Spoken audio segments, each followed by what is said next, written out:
du Café des entrepreneurs. Alors, nous allons maintenant démarrer et je tiens à vous remercier pour votre présence.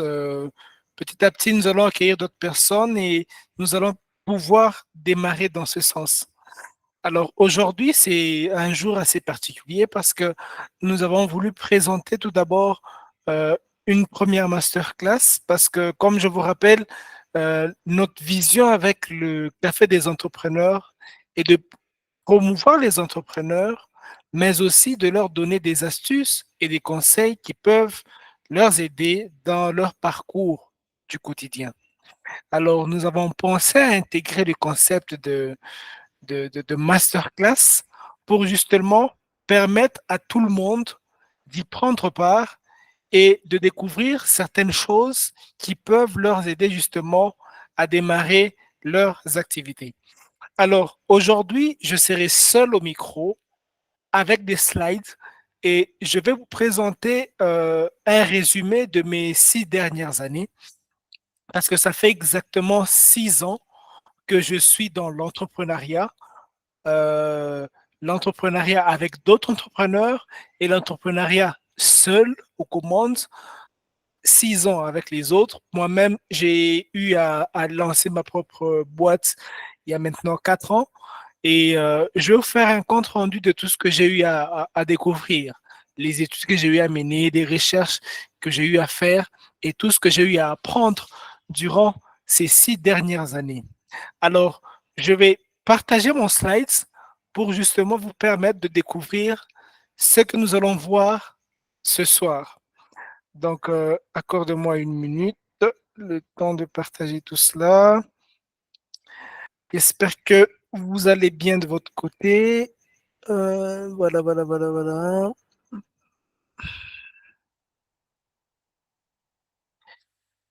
Voilà.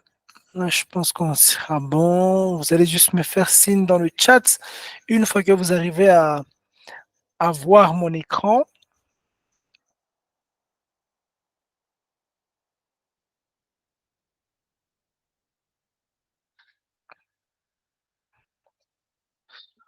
Vous pouvez me faire signe une fois que vous arrivez à voir mon écran.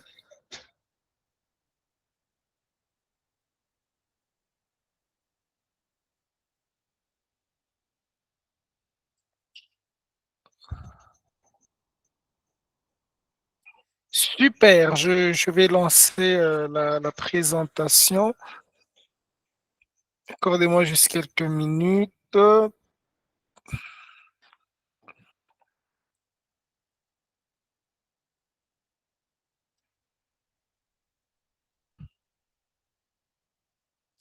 Alors, dans quelques instants, je pense que mon slide va apparaître devant vos écrans. Je suppose qu'il y a ceux qui sont sur leur téléphone et d'autres qui sont justement sur leur ordinateur. Peu importe le support, je tiens à vous remercier pour votre présence ce soir et nous allons découvrir ensemble les compétences à développer en tant qu'entrepreneur. Je vais vous partager des études, des récits et des expériences que j'ai moi-même vécues pendant plus de 6 ans parce que oui, comme je vous l'ai dit, j'ai pris pratiquement 6 ans à apprendre, à pratiquer, à vivre les réalités de l'entrepreneuriat. Et aujourd'hui, je me dis stop, c'est le moment où je dois partager tout ce que j'ai appris. C'est le moment où je dois vous dire certaines choses que vous devez faire. C'est le moment où je dois vous demander de développer certaines compétences pour justement vous développer vous aussi, pour justement exceller dans ce que vous faites. Alors, nous n'allons pas tarder. Nous allons directement démarrer avec ce sujet. Euh, des compétences que vous devez développer en tant qu'entrepreneur. Et aujourd'hui, je vous avais préparé quelque chose d'assez classique.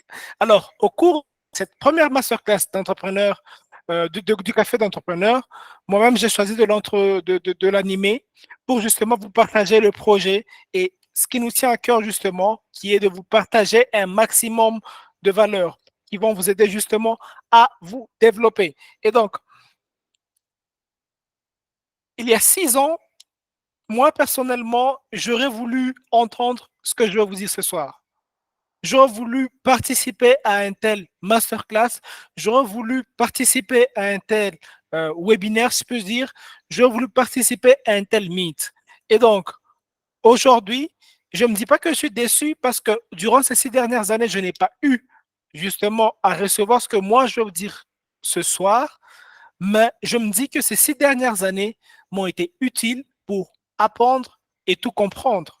Parce qu'il y a une chose que les gens ne veulent pas assimiler, c'est-à-dire apprendre et comprendre. Ce sont deux choses, il est important de les mettre ensemble pour pouvoir évoluer. Alors, si j'avais appris tout ce que je vais vous dire ce soir, beaucoup plus tôt, très sûrement, je n'aurais pas atteint mes objectifs. Alors, pour faire un petit récap sur mes objectifs, quand j'avais fini mes études, je me rappelle, c'était il y a quelques années. À l'époque, j'avais 17 ans. J'avais fait deux promesses à mon père que je tenais absolument à tenir. Je lui disais, à mes 21 ans ou 22 ans, je ne serai plus chez toi, je ne serai plus sur ta responsabilité. Et effectivement, à 21 ans, j'avais quitté chez moi. À 21, en fait, j'avais quitté chez mes parents. J'habitais chez moi. Je payais mes factures, je payais mon loyer et je vivais comme ça. Et à 23 ans, j'avais dit moi, à mon père qu'à 23 ans ou plus tard, 24 ans, j'aurais de n'importe quelle manière un véhicule, je serais en train de conduire. Effectivement, à 24 ans, je t'en conduire. J'avais dit à mon père qu'à 25 ans, je serais marié. Et à 25 ans, je peux vous dire qu'à 25 ans, je me suis marié. Alors, pour revenir encore plus tôt, pour cadrer avec le sujet, à 22 ans, je vais dire à mon père qu'à 22 ans, je serai propriétaire d'une entreprise. Et effectivement, à 22 ans, si j'ai bonne mémoire, 22, 23 ans, j'avais créé ma toute première entreprise directement à l'état très formel et tout. Et aujourd'hui, cette entreprise est en train de traiter avec des entreprises minières, avec des grosses entreprises qui sont vraiment reconnues sur le plan national qu'international. Et pour moi, c'est une très grande fierté. Donc, avec tout ce que je vais vous apprendre aujourd'hui, c'est un récap justement de ces 6 ans qui m'ont permis d'atteindre ces différents objectifs. Je vous en ai cité 4 jusque-là, mais j'en ai eu beaucoup. Alors, qu'est-ce que j'ai appris justement? Quelle richesse ai-je entrepris? Et pourquoi je décide de vous partager ça gratuitement ce soir? Alors, tout d'abord, accordez-moi quelques minutes pour vous partager mon parcours. D'où est-ce que je viens? Comment j'ai commencé? Qu'est-ce que j'ai vécu? Quelle est mon expérience? Ainsi de suite. Alors, permettez-moi de vous partager cette petite photo. Le garçon au coin droit, c'est ma petite tête. À l'époque, je pense, j'avais entre 4 et 5 ans. Non, pas 4, 5, 7 ans, parce qu'il y a ma petite sœur juste au milieu. J'avais, je pense, 5, 7 ans, il y a très longtemps. Et j'ai vraiment voulu poser cette photo ici pour vous montrer un peu de ce que je viens. Je vais partir vraiment de la base et ainsi évoluer step by step. Et j'ai grandi à 120 km de Lubumbashi, pour ceux qui sont à Lubumbashi. J'ai grandi à Likasi, dans un quartier que l'on appelle Kakontwe. C'est un quartier vraiment minier, rempli des carrières, surplomb des carrières et des mines de part et d'autre. C'est très poussiéreux, surtout pendant cette saison de saison sèche. C'est au moins pendant la saison pluvieuse qu'on pouvait respirer. C'était vraiment invivable. Mais bon, on a appris à grandir dans ça et c'est comme ça qu'on a évolué. Et c'est là-bas qu'à 12 ans, je me suis lancé dans mon premier petit job qui était le jardinage. Ok, je me suis spécialisé à l'époque dans. Je taillais en fait la haie des parcelles et ma devise était simple, c'était juste rendre votre haie propre. Donc, comme vous voyez sur l'image, je passais dans chaque parcelle. D'abord, ça commençait par chez nous, à la maison. Ensuite, c'est les voisins. Ensuite, chez d'autres voisins du quartier. Et petit à petit, j'étais là en train de rendre propre les haies de tout le monde. Mon père m'avait offert un petit sécateur, comme on l'appelait avant. Je taillais les haies et je me faisais un peu d'argent avec cela. Et juste après, à 13 ans, je me suis mis à la rédaction des mémoires et des TFC des étudiants de la faculté de l'université de l'ICASI. Et c'est là grâce à un vieux ordinateur, un IBM, que mon père m'avait offert à l'époque. Et je tiens à vous rassurer, je répète que j'étais en train de copier, je n'étais pas en train d'écrire des TFC pour ces personnes-là. Ils me remettaient des papiers, des tas de papiers. Et moi, mon job, c'était juste de prendre ce qu'ils ont écrit, les graphiques qu'ils mettaient, et de retranscrire ça de façon électronique ou de façon numérique. Donc, je mettais, j'écrivais, je faisais des graphiques et après, ils me payaient. À l'époque, c'était 5 dollars. C'était beaucoup d'argent pour moi. Je n'avais que 13 ans, je tiens à rappeler cela. Et juste après, je me suis lancé aussi dans la coiffure pour hommes. Là, je pense que c'était vers mes 2 dernières années de l'école secondaire. Il y a eu beaucoup de coiffures ratées qui ont engendré des insultes, des bagarres, mais aussi beaucoup de réussites qui m'ont permis de me faire un petit nom dans le secteur. Donc, dans le quartier, j'aidais les jeunes. Ils passaient chez moi d'ailleurs à la maison. J'avais tout ce qu'il y avait comme outil et j'étais là en train de coiffer des hommes, mes amis, des fois, ça marchait, des fois, ça marchait pas. Mais derrière, ils me fournissaient assez d'argent qui me permettait justement, déjà à l'époque, de subvenir à tout ce que j'avais comme besoin. Donc, je créais des activités comme ça qui m'ont permis justement, non seulement à vivre, parce que mon père prenait tout en charge. J'avais pas besoin de déshabiller, j'avais pas besoin de, des frais scolaires, j'avais pas besoin de tout ce qui est dramatique et tout. Non, mon père, il prenait tout en charge, mais pour mes frais personnels, j'avais besoin d'acheter certaines choses que mon père pouvait dire non, que mon père pouvait dire non, là, c'est un peu trop, tu abuses et tout, mais moi, j'en avais besoin. Et qu'est-ce que je faisais? Je travaillais, je faisais des petits jobs là, justement, pour couvrir ces besoins-là. Et juste après, quand j'étais déjà à l'université, malgré bien que tout allait bien, justement, j'avais de l'argent des bouts de poche qui venaient de mon père et tout. Je me suis lancé aussi dans le métier de DJ. J'étais DJ, j'animais des fêtes. Ça peut être des fêtes de mariage, des fêtes d'anniversaire. Et puis, jusqu'à aller très loin, je travaillais même dans des boîtes de nuit, c'est certains samedis et dimanches. J'ai été embauché par des regroupements politiques pour de la musique.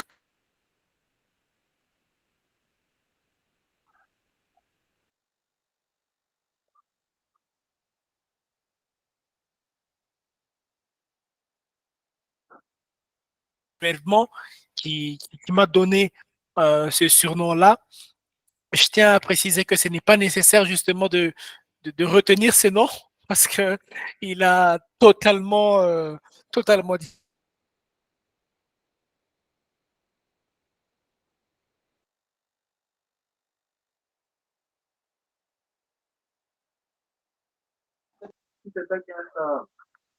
On rentre justement à ce que je faisais à l'école parce que au même moment que j'étais en train de faire tout ce que je viens de vous dire, j'étais aussi élève, j'étais aussi étudiant. On va oublier ces petits boulots justement et je pensais à vous relater aussi mon expérience sur le plan scolaire et sur le plan académique. Je tiens à préciser, l'image devant vous, ce n'est pas moi, c'est une image que j'ai prise sur Google juste pour vous égayer un tout petit peu. Alors, euh, j'ai obtenu mon diplôme d'État en commercial administratif à l'Institut Oustaoui en 2015 avec un 68%. Alors, pour ceux qui ne connaissent pas Oustaoui, c'est parmi les instituts de la GECAMINE et c'est parmi l'institut top de la GECAMINE à l'ICASI. Quand je parle du pourcentage que j'ai obtenu en commercial administratif, justement, de 68, personnellement, j'en étais déçu. OK? Et encore pour enrichir les prêts, justement, des bourses aux lauréats, c'est-à-dire des personnes qui avaient plus de 70% cette année-là. Et imaginez-vous, à 2% près, moi, cette année-là, j'avais manqué les honneurs. Et ces honneurs-là étaient offerts à 11 personnes seulement. J'étais là présentement, il y avait 11 personnes qui étaient présentées, qui étaient lauréats, qui ont reçu ces bourses-là, et moi, je les ai manquées parce que j'avais 68%. Je n'avais pas fait 70%. Donc, j'étais le premier de ma section en commercial administratif, j'étais le premier, mais le dernier des premiers, si je peux dire. Le dernier des premiers. Et ça, c'est quelque chose qui m'a beaucoup marqué dans mon expérience.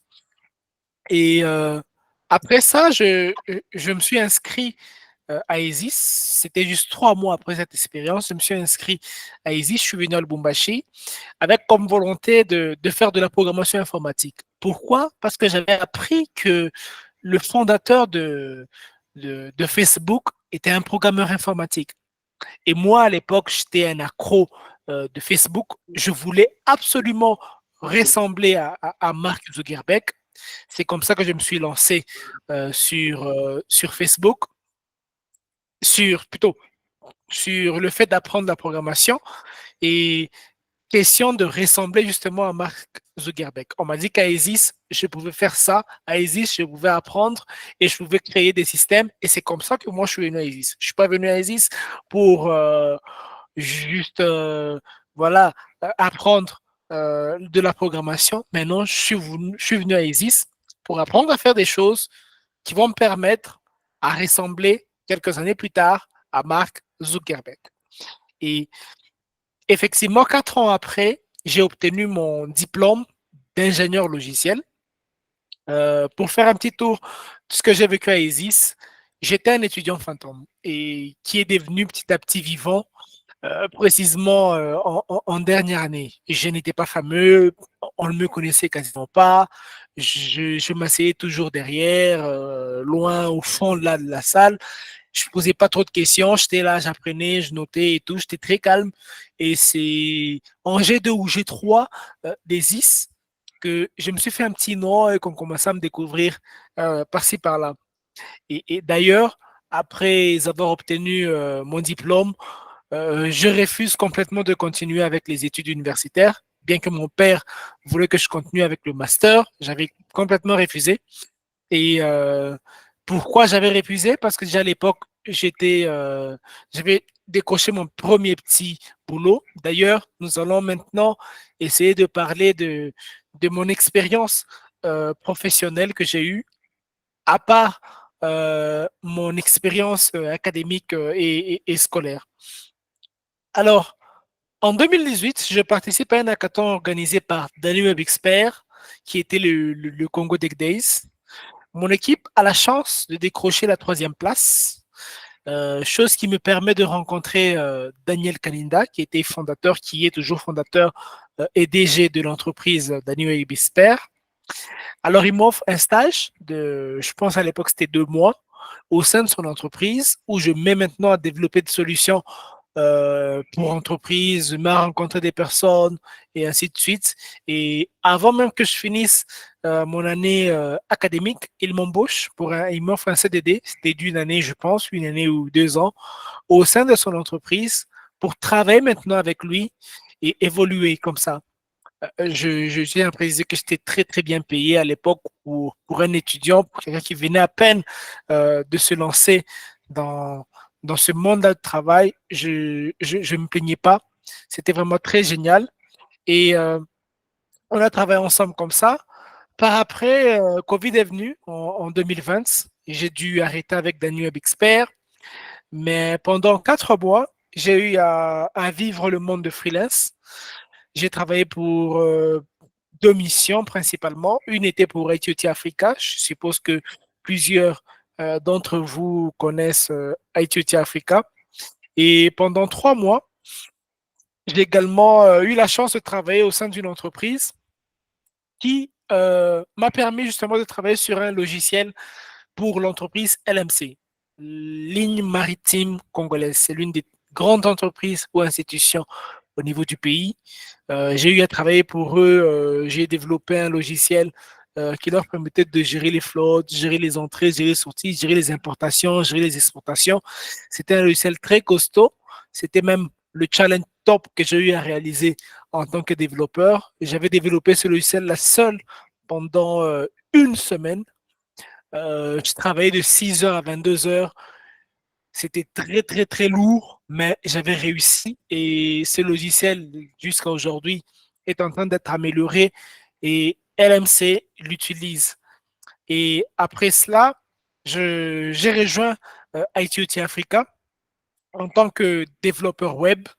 J'ai aussi travaillé sur plusieurs projets au sein d'ITOT Africa, plus précisément la plateforme Ocademy, qui aujourd'hui permet à plusieurs personnes de suivre des cours en ligne, des cours dédiés au numérique en ligne.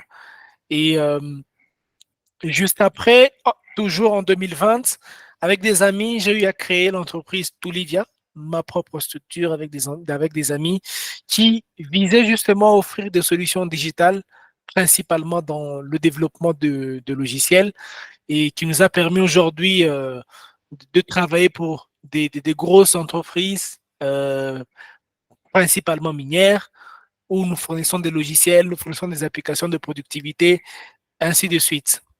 Et toujours en 2020, pendant mes 2 ans au sein de ITT Africa, je me suis lancé aussi dans les formations professionnelles. J'ai appris à former des personnes, j'ai appris à enregistrer des cours en ligne que je diffusais comme ça et que les gens pouvaient venir, les gens pouvaient prendre part et découvrir de nouvelles choses, apprendre de nouvelles choses, développer de nouvelles compétences, tout comme je suis en train d'animer cette masterclass aujourd'hui. Et fin 2022, je pense mi-2022, je décide de quitter ITT Africa et de me concentrer 100% sur Olivia. Et c'est là que vraiment j'ai pu vivre les réalités de l'entrepreneuriat. C'est là que j'ai commencé vraiment à rencontrer des difficultés, à rencontrer des opportunités, à manager avec des opportunités, à voir où est-ce que je pouvais me lancer, qu'est-ce que je pouvais arrêter, qu'est-ce que je pouvais redémarrer, comment je pouvais faire ceci. Et en gros, le résumé même principal de tout ce que nous allons découvrir ce soir. Alors, on va prendre une petite pause pour justement découvrir d'autres projets que je n'ai pas encore partagés jusque-là, que j'ai pu initier, que moi je qualifie de projets d'entreprise. Il y en a plusieurs, mais je vais principalement me cadrer sur des projets numériques. Alors, j'ai eu à créer une plateforme à l'époque qui s'appelait Serve App, qui était une plateforme qui permettait de trouver le service le plus proche de soi. Vous cherchez un hôtel, vous vous trouvez sur Servap. Vous cherchez un cuisinier, vous le trouvez sur Servap. Vous cherchez une femme de ménage, l'application vous permettait de retrouver cette femme. Peu importe le service, un mécanicien, un menuisier et tout, on le retrouvait sur Servap. Un projet que j'ai commencé, que j'ai développé pendant presque une année, mais que j'ai eu à abandonner. Je voulais en faire une entreprise, j'ai vécu des réalités, j'ai rencontré des obstacles, qui a fait que ce projet-là, je l'ai abandonné par après. Sûrement que je vais reprendre ça dans un futur proche, mais bon, je me suis carrément décidé de passer à autre chose. Je ne sais pas si ça sera fait. Encore, j'ai lancé un projet qui s'appelait Patadar. Ce projet-là était une plateforme qui permettait de trouver un produit au meilleur prix sur le marché.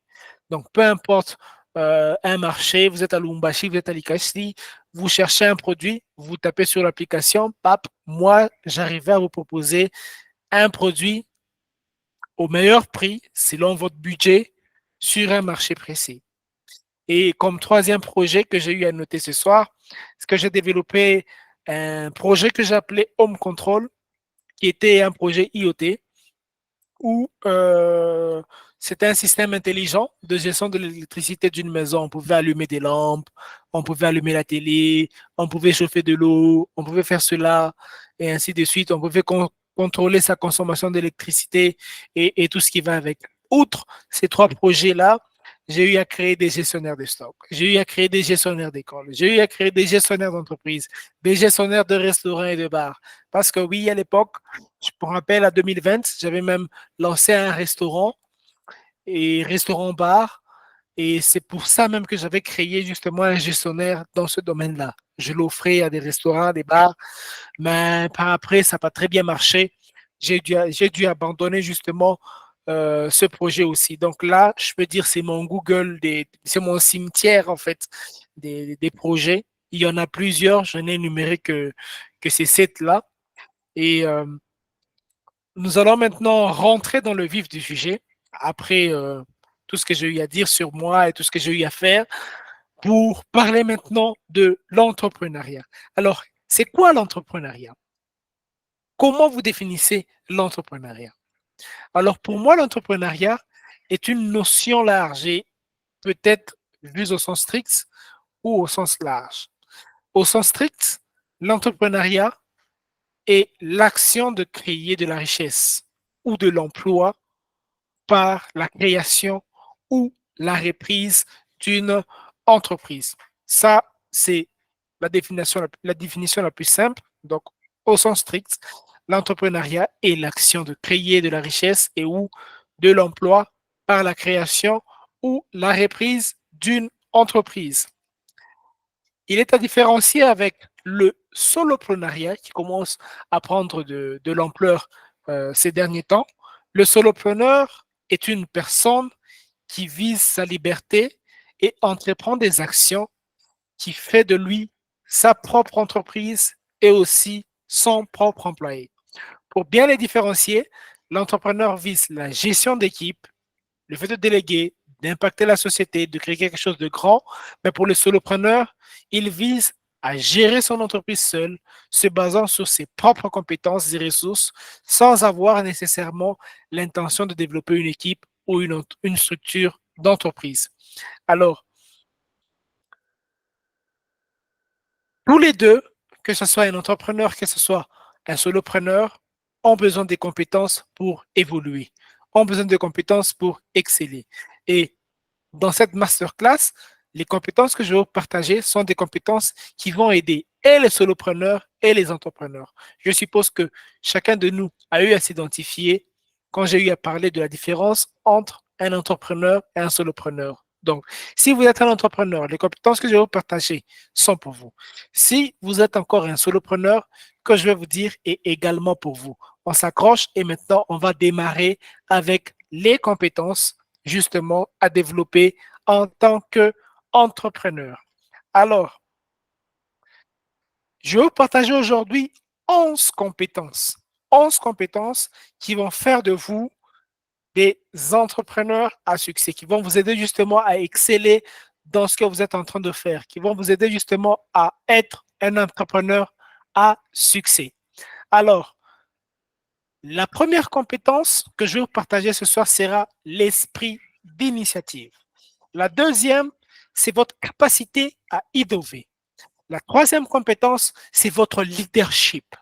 La quatrième compétence, c'est votre gestion du temps. La cinquième compétence sera votre gestion des ressources. La sixième compétence sera votre communication. La septième compétence sera votre capacité à prendre des risques calculés. La huitième compétence sera votre amour avec les chiffres. La neuvième compétence sera votre adaptabilité. Et la dixième compétence sera votre capacité à résoudre des problèmes. Et la dernière des compétences que je vais vous apprendre aujourd'hui, c'est votre capacité à vous créer un réseau professionnel.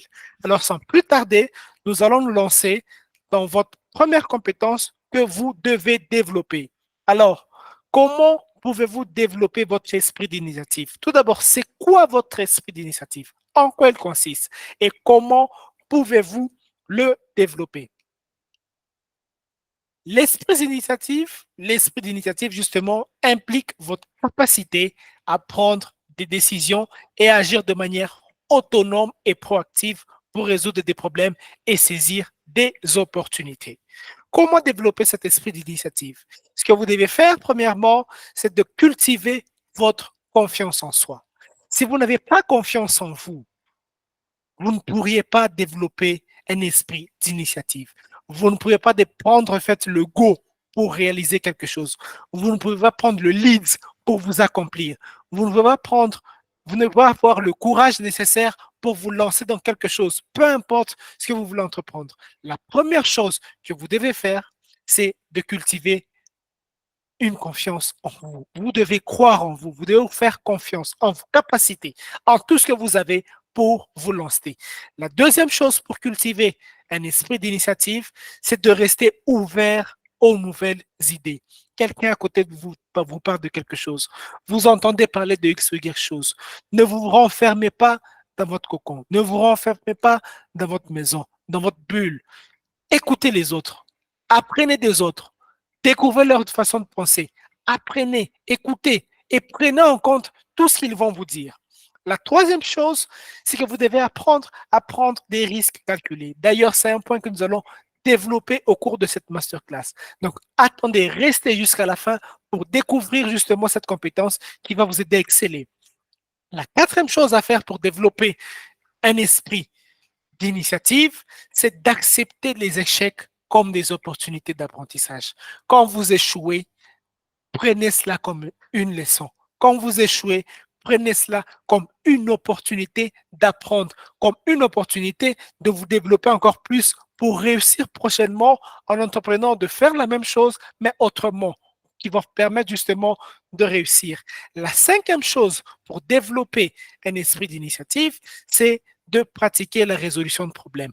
Engagez-vous, aimez le problème. Dans votre famille, dans votre quotidien, quelqu'un a un problème, réfléchissez à une solution. Développez votre cerveau à résoudre des problèmes. Ça soit dans la famille, ça soit à l'école, ça soit dans l'entreprise, ça soit à l'université. Développez votre cerveau, adaptez votre cerveau, mettez-le en pratique pour qu'il soit flexible à résoudre des problèmes. Et une chose, la septième chose, je pense la sixième chose, c'est vous devez être proactif dans la recherche des solutions. Comme vous entreprenez de résoudre des problèmes, vous devez vous développer pour être apte à trouver des solutions dans un temps court, apte à être très proactif pour justement atteindre ou retrouver ou proposer justement des solutions qui vont aider tout le monde, qui vont aider votre organisation, qui vont vous aider vous-même. Et le dernier point pour développer un esprit créatif est celui de chercher activement et contribuer aux objectifs de votre entreprise, de votre organisation, de votre école, de votre université, peu importe ce que vous êtes en train de faire là maintenant. Cherchez à contribuer aux objectifs. Cherchez à y apporter un plus. Cherchez à développer quelque chose pour rendre meilleur ce que vous êtes en train de faire là maintenant. Alors, c'est en mettant en pratique tous ces points qui vont vous permettre justement de développer votre esprit d'initiative. Nous allons alors passer à notre deuxième compétence qui est votre capacité à innover. En quoi consiste votre capacité à innover et comment vous pouvez le développer? Permettez-moi de souffler un peu. Je vais prendre ma petite tasse de café. C'est mon café d'entrepreneur. Merci beaucoup. Alors, en quoi consiste la capacité à innover et comment vous pouvez développer cette capacité? La capacité à innover implique justement la faculté de générer des nouvelles idées, à les mettre en pratique ou à les mettre en œuvre et à créer de la valeur derrière elles. Donc, comment faire pour développer cette compétence, justement à innover? Vous devez cultiver premièrement la créativité en encourageant la pensée divergente. Les gens pensent que on est créatif en réfléchissant seul. Non, on est créatif en écoutant les autres, en voyant ce que les autres font, en nous inspirant des autres. C'est en fait, en voyant justement ce que les autres font, cela va vous aider à, justement à développer une créativité, une façon de penser, une façon de réfléchir qui va vous permettre d'être créatif. Vous n'allez rien faire seul. Nous sommes dans un monde où nous tous, nous évoluons ensemble. La première chose sera d'observer les autres. Qu'est-ce qu'on a fait aux États-Unis? Qu'est-ce qu'on a fait en France? Qu'est-ce que mon voisin a fait? Qu'est-ce que mon ami a fait? Et moi, dans tout ça, qu'est-ce que je peux apporter comme plus? C'est ça qui va vous aider à cultiver un esprit de créativité. La deuxième chose sera d'explorer des nouveaux domaines et de poser des questions provocantes. Moi, j'ai l'habitude, quand on me parle, par exemple, d'import-export, c'est un domaine que je ne comprends pas du tout. Ce que moi je fais, ce que je vais voir les gens qui sont dans l'importation et l'exportation, je leur pose des questions qui sont provocantes. Je leur dis comment, OK, imagine, j'ai de la marchandise à réceptionner ou j'ai de la marchandise à faire partir de Chine jusqu'en RDC. Comment je fais pour les acheminer ici? Je taquine les personnes qui sont dans ce secteur-là. Et quand ces personnes-là, pour me prouver de leurs compétences, ils se mettent à me dire, OK, moi ici, je fais ça, je fais ça, je fais ça, pour moi, c'est tout un cours. Je prends, OK, hein, pour importer quelque chose de la Chine en RDC, il faut faire ça, ça, ça, ça, ça. Ah, OK, je note, j'enregistre. Cela me permet justement d'être innovant. Tôt ou tard, demain, je ne sais pas, je peux créer une entreprise qui est dans l'import-export. Pourquoi? Je prends du temps à rencontrer des personnes qui sont dans ce secteur-là. Je prends du temps à examiner, à poser des questions à des personnes qui sont dans d'autres secteurs. Et derrière, moi, ça me permet de me dire, OK, si eux, ils font comme ça, et moi, avec ce que je sais, qu'est-ce que je peux créer? Et ainsi de suite.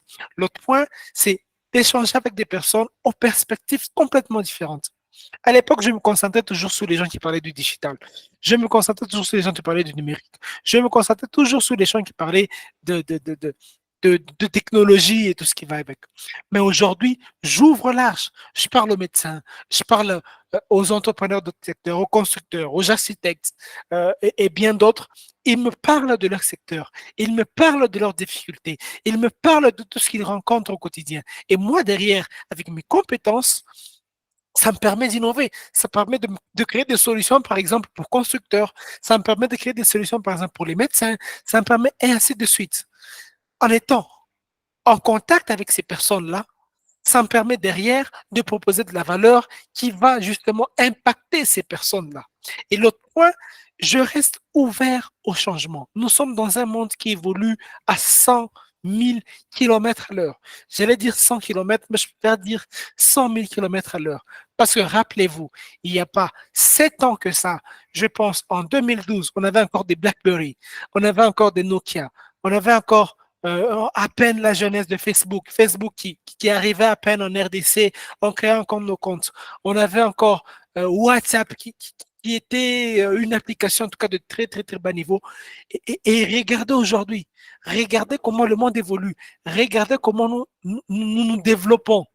Et quand vous n'êtes pas préparé à accepter ces changements majeurs en tant qu'entrepreneur, cela vous posera beaucoup de difficultés. Donc, je vais vous demander de rester ouvert au changement. Dites-vous que ce que vous êtes en train de faire aujourd'hui, demain, ça peut changer. Demain, ça peut être autre chose. Et donc, gardez à l'esprit que vous devez à chaque fois innover. Si aujourd'hui, vous préparez des gâteaux en mettant trop de sucre, demain, sachez que ça peut changer. Les gens peuvent préférer du sel. Mettez ça dans votre tête et adaptez-vous. Soyez prêts justement à tout changement pour évoluer. L'autre point, c'est que vous devez vous mettre à tester les nouvelles idées rapidement et apprendre des échecs si on a. Parce que les gens ont peur d'essayer de nouvelles choses. Les gens se disent, je ne peux pas faire ceci dans mon domaine. Les gens se disent, je ne peux pas organiser une masterclass pour apprendre aux gens ceci. Les gens se disent, je ne peux pas, par exemple, me lancer dans des webinaires et ainsi de suite. Parce que je me dis, les gens ne vont pas aimer. Parce que je me dis, il y aura des critiques. Parce que je me dis, il y a ceci. Non.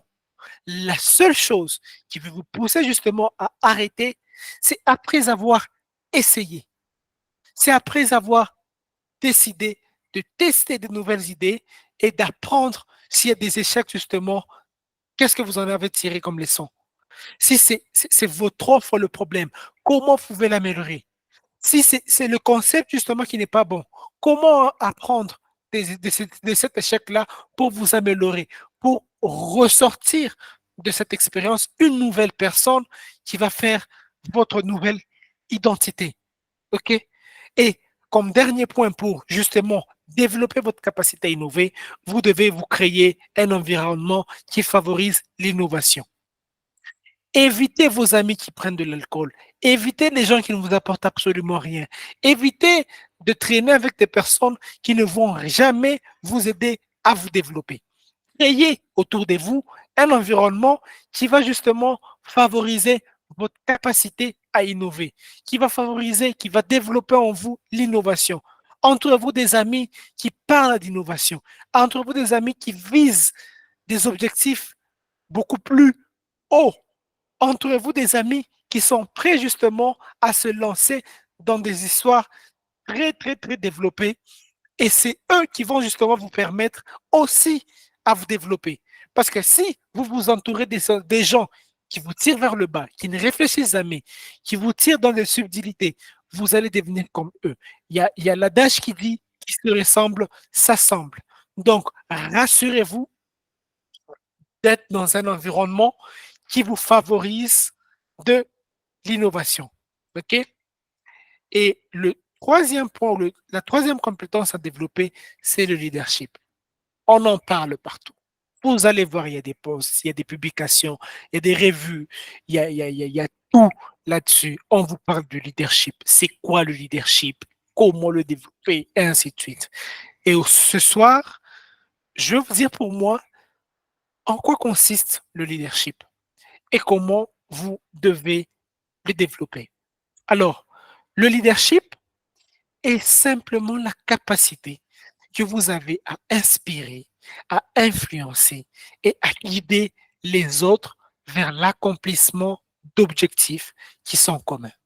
Un leader est celui qui a cette capacité-là à inspirer, à influencer et à guider d'autres personnes de son équipe vers des objectifs qui sont communs.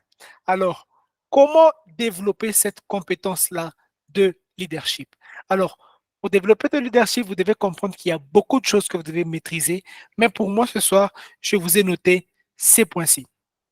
Premièrement, vous devez cultiver des compétences en communication. Un leader, c'est d'abord quelqu'un qui sait communiquer. Un leader, c'est d'abord quelqu'un qui sait parler avec les autres. Parce que c'est en parlant, c'est en communiquant avec les autres que vous pouvez justement être un bon leader, que vous pouvez justement influencer les autres, que vous pouvez justement inspirer les autres, que vous pouvez justement guider les autres. Sur ce point de communication, il y a beaucoup de choses que je peux vous raconter. Il y a certains leaders qui ont, par exemple, cette difficulté-là à fédérer des gens derrière leur vision, qui ont des difficultés à rassembler des gens qui vont leur accompagner dans leur mission, dans leur vision. Pourquoi? Parce qu'ils ne savent pas parler. Ils ne savent pas communiquer avec ces personnes-là. Vous devez apprendre à parler à ces personnes. Vous devez apprendre à comprendre ces personnes, à comment ranger vos idées pour que ces personnes-là puissent justement bien les saisir, pour que ces personnes-là puissent justement bien les appréhender et que vous puissiez par après les inspirer et les guider vers des objectifs qui vous sont communs. Un leader, c'est aussi une personne qui sait prendre des décisions. Vous devez apprendre à prendre des décisions. Permettez la tautologie, s'il vous plaît. Le troisième point, c'est qu'un leader doit être capable de gérer son temps. Ça, nous allons voir justement juste après ce point de leadership. Vous devez aussi être capable à gérer vos ressources. Si vous encadrez une équipe, si vous encadrez des personnes, si vous gérez des matériels, si vous devez être en mesure justement de gérer toutes ces ressources pour les cadrer vers un objectif précis. Vous devez développer la capacité à motiver et à inspirer les autres. Comment vous pouvez motiver les autres? Vous pouvez motiver les autres de par votre personne. Devenez un modèle. Devenez un modèle, c'est important. Inspirez les autres par votre façon de faire, par votre façon de penser, ainsi de suite. Développez une vision claire. Si les gens savent où vous allez, c'est plus facile pour eux de s'aligner justement avec votre vision pour vous aider, pour vous accompagner jusqu'à la réalisation de cet objectif qui est pour vous une vision qui est claire. Recherchez des mentors. Il y en a plusieurs qui vont vous apprendre à développer justement ce concept de leadership. Et aussi, créez-vous des occasions qui vont permettre de prendre des décisions, de diriger des projets, peu importe la taille du projet, même s'il s'agit de balayer la cuisine, à l'église, voulais-je dire, même s'il s'agit d'organiser un match de football entre amis, même s'il s'agit de gérer un tout petit projet dans le quartier et tout, il faut installer, je ne sais pas, des projecteurs, il y a un problème avec l'électricité, vous devez aller par à la SNEL, on doit changer de transformateur, on doit faire ceci. Apprenez à prendre des responsabilités de là où vous êtes, dans votre maison, dans votre quartier, peu importe. Apprenez justement à être innovant. OK, il y a un problème dans mon quartier. On doit par exemple couper les herbes. Prenez l'initiative. C'est vous le boss. Vous motivez les jeunes, vous les inspirez. OK, on va arranger ici. Vous êtes là, vous les guidez. Non, on fait ça, on fait ça, on fait ça. Et cela va vous aider à développer justement votre capacité de leadership. Il y a des cours, il y a des formations que vous pouvez prendre. Mais sans la pratique, cela vous sera impossible. Cela vous sera très difficile de développer justement votre sens de leadership. Et dans l'entrepreneuriat, le leadership vous est très, très, très important. Alors, l'autre point, c'est la gestion de votre temps. Permettez-moi encore une fois de boire un, un petit coup de mon café. Merci. Et cette fois, nous allons maintenant parler des avantages qu'il y a à gérer correctement son temps et comment vous pouvez justement développer cette compétence. Le temps, il est crucial. Si vous ne savez pas gérer votre temps, vous n'allez rien faire. Et comment justement le développer? Vous devez apprendre à gérer votre temps. Et cela a plusieurs avantages. Notamment, ça vous aide à, à avoir une meilleure productivité, à réduire votre stress, à avoir une organisation meilleure et plus de temps à consacrer à vos priorités personnelles. Les gens disent que non, je n'arrive pas à dissocier ma vie personnelle et ma vie professionnelle. C'est parce que vous gérez mal votre temps. Un entrepreneur, ce n'est pas nécessairement quelqu'un qui travaille 24 heures sur 24. Un entrepreneur, ce n'est pas majoritairement ou nécessairement quelqu'un qui est là à proposer des solutions à résoudre. Non. Si vous gérez correctement votre temps, vous pouvez, et au même moment, impacter les gens, impacter la société, mais aussi avoir des priorités personnelles. Être là pour votre famille, être là pour vos amis, fêter et ainsi de suite. Alors, comment développer cette compétence qui va vous aider à gérer votre temps? Avant toute chose, apprenez à évaluer comment vous utilisez actuellement votre temps. Si vous ne savez pas mettre sur papier comment vous utilisez votre temps, cela vous sera difficile. Apprenez à évaluer comment j'utilise mon temps. Notez ça sur un papier. Voilà, je me réveille, je fais ça, je fais ça, je fais ça. Est-ce que c'est productif? Non. OK? Une fois que vous avez appris justement à évaluer votre temps, vous pouvez identifier les activités qui sont essentielles et celles que vous pouvez éliminer ou réduire. Quand vous avez évalué ce que vous faites actuellement, vous pouvez vous dire, telle chose n'est pas importante. Telle chose n'est pas importante pour moi. Je peux supprimer, je peux améliorer, je peux faire ceci. Et ensuite, vous devez vous établir des objectifs clairs et définir des priorités. Vous avez des objectifs. Quand je me réveille le matin, pendant ma journée de travail, de 8 heures à 17 heures par exemple, qu'est-ce que je vais faire? Vous définissez des priorités. Je vais faire ça, ça, ça, ça, ensuite ça, ça, ça, ça, jusqu'à ce que vous allez tout atteindre. Utilisez des outils de gestion de temps. Il y a Google Agenda, il y a beaucoup d'outils aujourd'hui, des to-do list, il y en a partout. Avec votre téléphone, par exemple. Notez, OK, à 8 heures, je vais faire ça, 9 heures, je vais faire ça, 10 heures, je vais faire ça. Gérez votre temps. Que le temps ne soit pas maître, mais que vous devez être maître de votre temps. C'est-à-dire, quand vous vous réveillez, vous savez qu'à 8 heures, je fais ça. À 9 heures, je fais ça. Imposez-vous au-dessus du temps.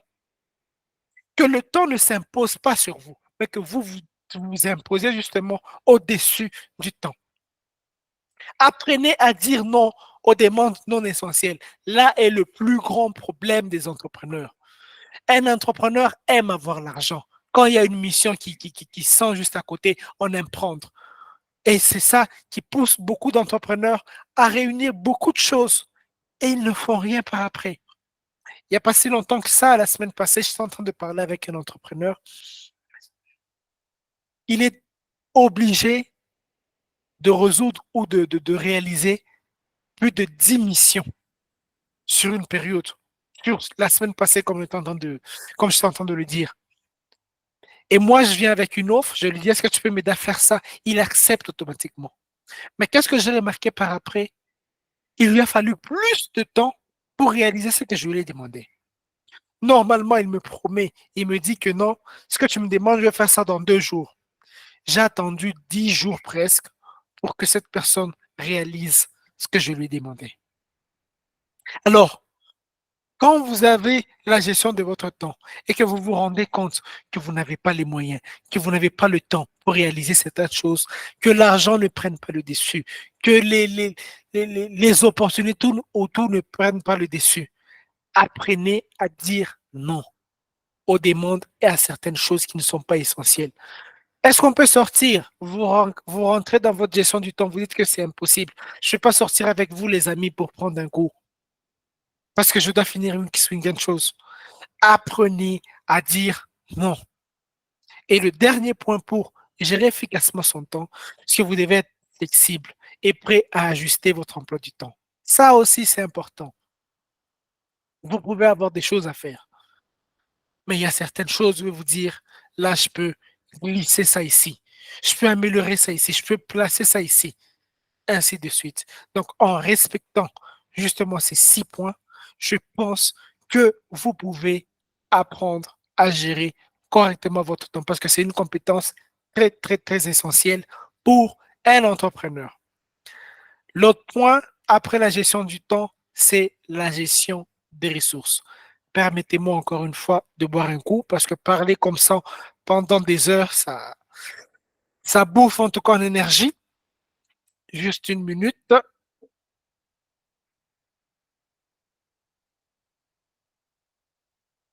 Merci beaucoup. Alors, c'est quoi gérer ces ressources et comment vous pouvez justement développer cette compétence? Alors, gérer ces ressources consiste à optimiser l'utilisation des diverses ressources disponibles. On va parler du temps, de l'argent, des talents humains, des matériaux, afin de maximiser la rentabilité ou la croissance de votre entreprise. Et comment développer cette compétence? Je pars encore avec 5 points cette fois. Vous devez être capable d'évaluer vos ressources disponibles et avoir rapidement un feedback là-dessus. Vous devez vous dire, OK, pour accomplir X choses, j'ai ça, ça, ça. Je dois créer un site web. Quand on est développeur, par exemple, j'ai ma machine. Ma machine a besoin de l'énergie, c'est-à-dire du courant, et j'ai du temps après. Vous devez aligner ces 3 choses. Vous évaluez, OK, pour faire un site web, j'ai besoin de ma machine, j'ai besoin du courant, j'ai besoin, par exemple, de X logiciel, j'ai besoin, par exemple, de ceci, et ainsi de suite. La deuxième chose est que vous devez établir des objectifs qui sont clairs en termes de rentabilité. OK, avec mes ressources ici, j'ai un PC, j'ai du courant, qu'est-ce que je peux faire avec? OK, avec mon PC, mon ordinateur, je peux viser tel objectif et je vais faire X ou Y chose. Vous le définissez correctement. Ensuite, vous allez mettre en place des stratégies pour atteindre ces objectifs de rentabilité. Et en mettre en place, vous allez mettre en place des outils de gestion du budget, par exemple, de votre plan d'affaires. Là, je vais encore plus loin. Et surtout, mettre en place des indicateurs de performance clés pour suivre et évaluer l'utilisation de vos ressources. J'ai mon ordinateur, j'ai mon courant, j'ai ma connexion Internet. OK. Comment je peux utiliser mon ordinateur, mon courant, ma connexion Internet pour atteindre X objectifs? J'ai mon entreprise, j'ai des développeurs, j'ai des designers, j'ai des commerciaux, j'ai des marketeurs. Comment je peux utiliser ces différentes personnes pour justement atteindre des objectifs précis? Donc, vous devez développer cette compétence de gestion de ressources pour mettre en place tout ce que vous avez comme ressources et justement les utiliser pour atteindre vos objectifs. Et le dernier point pour justement bien utiliser ces ressources, c'est que vous devez rester attentif aux évolutions du marché et aux opportunités. OK, il y a tel marché, il y a telle tendance, il y a ceci, il y a cela. Comment toujours je peux utiliser les ressources que j'ai pour être prêt, être préparé à une tendance, être préparé à une opportunité? Comment, avec les ressources que j'ai, je peux prendre un marché? Est-ce que dans les ressources que j'ai, je dois améliorer certaines choses? Est-ce qu'avec les ressources que j'ai, je dois rajouter d'autres compétences? Je dois rajouter d'autres matériels? Je dois rajouter de l'argent là-dessus? Vous devez être en mesure de gérer vos ressources. Et ces ressources-là impliquent aussi la gestion de temps que nous venons de voir juste avant. L'autre compétence que vous devez développer, c'est aussi, et là, c'est le top, c'est la communication. Vous devez apprendre à communiquer. Là-dessus, je peux voir un cours aussi. Je dois pouvoir, en tout cas, pour me permettre de tenir encore avec ma voix qui est un peu rock, là.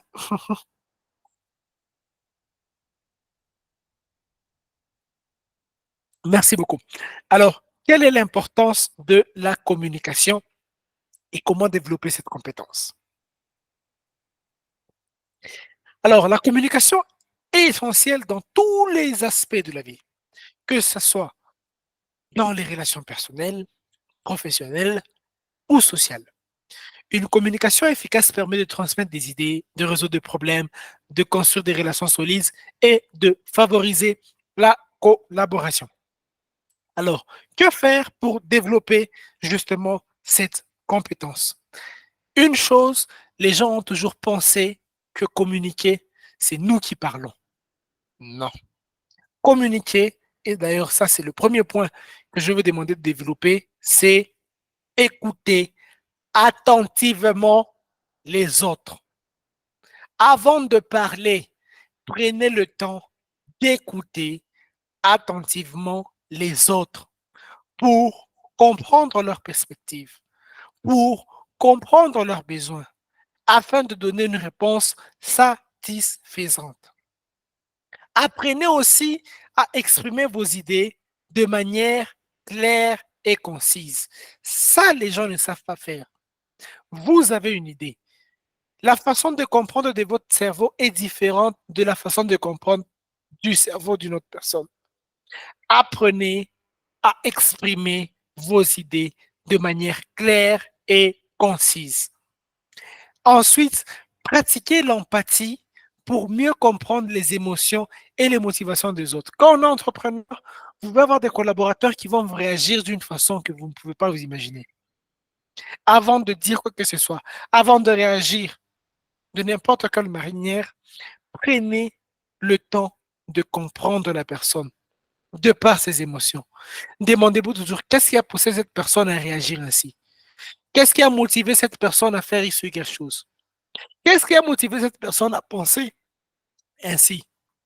Apprenez à pratiquer de l'empathie pour mieux comprendre les émotions et les motivations des autres. Ensuite, travaillez sur votre expression non verbale. Si vous n'êtes pas en ligne comme nous sommes là maintenant et que vous êtes physiquement devant la personne, apprenez à travailler sur votre expression non verbale. On dit toujours que 80% de notre communication vient du non-verbal, ce qu'on ne dit pas. Et que ce n'est que 20% qui vient du verbal, ce qu'on dit avec notre voix.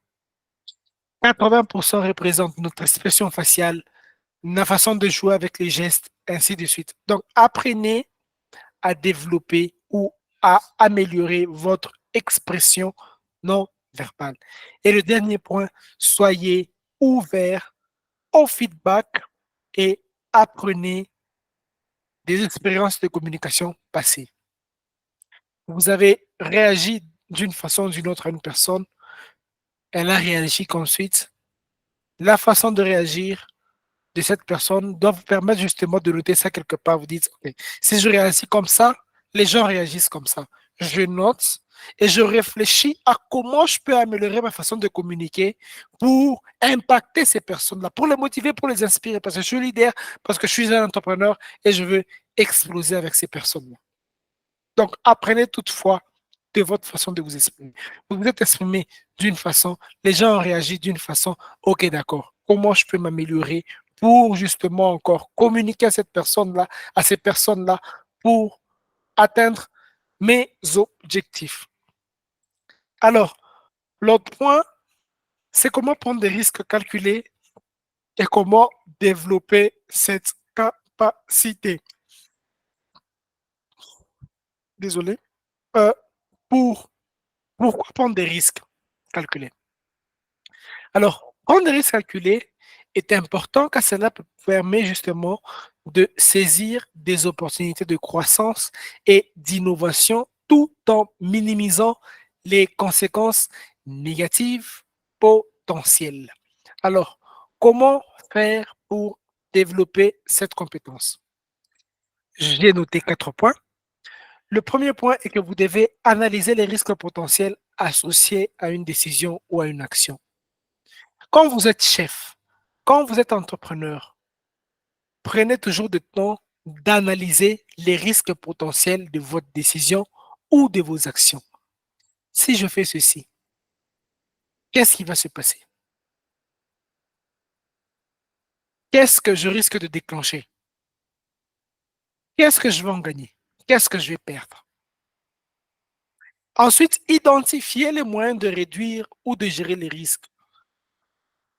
Si je vais perdre, comment réduire ce que je vais perdre? Si je vais échouer, comment réduire l'impact de cela? Le troisième point, cultiver une tolérance saine au risque en acceptant que l'échec soit parfois inévitable. Les entrepreneurs, ce sont des personnes qui prennent des risques. Apprenez à prendre des risques. N'ayez pas peur de prendre des risques. Et développez justement, cultiver cette tolérance-là, vous dire, si j'échoue, ça arrive. Je peux échouer, mais je prends quand même ce risque parce que j'ai une vision. Et cette vision, j'ai étudié, j'ai analysé justement les potentiels associés à une décision de prendre justement ce risque-là. J'ai identifié les moyens pour réduire ces risques. Et donc, quand j'échoue, ça peut passer. Et le dernier point, apprenez à faire confiance à votre intuition et à votre expérience, tout en évitant justement, tout en vous appuyant, je vous laisse dire, sur des données et des analyses objectives. Faites confiance en vous-même. Quand vous sentez que là, je peux exceller, lancez-vous. Quand vous sentez que là, ça peut poser problème, reculez, analysez, prenez des données, réfléchissez, ainsi de suite. Quand je parle d'analyse, je parle de données, cela me permet de lancer le troisième ou l'autre point plutôt, pourrais-je dire, c'est l'importance d'aimer les chiffres. Vous devez apprendre à aimer les chiffres. Quand on est entrepreneur, apprenez à aimer les chiffres. Et vous devez développer justement cette compétence. Pourquoi il est important d'apprendre à aimer les chiffres et comment développer cette compétence-là? Les chiffres constituent le langage universel des affaires et ils vous fournissent des informations cruciales pour prendre des décisions. Comprendre les chiffres vous permet de suivre la santé financière de votre entreprise, identifier des tendances, prévoir des performances futures et décider intelligemment. Je ne vais pas seulement me limiter du côté financier, on va parler de trésorerie, on va aussi parler du marketing, dans le commercial, partout, dans tout, toute chose que l'on fait dans une entreprise a des chiffres. La secrétaire a reçu combien de personnes? Comment elle a répondu? Comment elle a fait X ou Y choses? C'est des choses que vous pouvez transformer en chiffres. Le service marketing, OK. Le service marketing a atteint quelle cible? Combien de personnes sont intéressées par notre produit? Combien de personnes veulent acheter? Combien de personnes? Ce sont des chiffres. Le service commercial, OK. On a présenté telle offre. Combien de personnes sont intéressées? Combien ceci? Combien cela? Ce sont des chiffres. Tout dans votre entreprise se base sur des chiffres. Et donc, vous devez apprendre à aimer les chiffres, apprendre à utiliser les chiffres. Et comment justement développer cette compétence-là? La première chose, c'est que vous devez justement apprendre les chiffres, finances ou autres, au travers des formations. Il y en a plusieurs aujourd'hui, en ligne, gratuits, payants. Apprenez à utiliser les chiffres. Apprenez les finances. Apprenez l'économie. Apprenez comment l'argent circule dans une économie. Vous devez apprendre. Documentez-vous suffisamment là-dessus. Ensuite, familiarisez-vous avec des indicateurs. Tout dans votre entreprise doit avoir des indicateurs. Quand quelqu'un vous dit que je vais travailler dans votre entreprise, vous devez mesurer le travail de quelqu'un sur base des indicateurs, sur base de chiffres. OK, tu travailles pour moi depuis un moment. Qu'est-ce que tu as rapporté en termes de chiffres? Qu'est-ce que tu as fait? Qu'est-ce que tu as?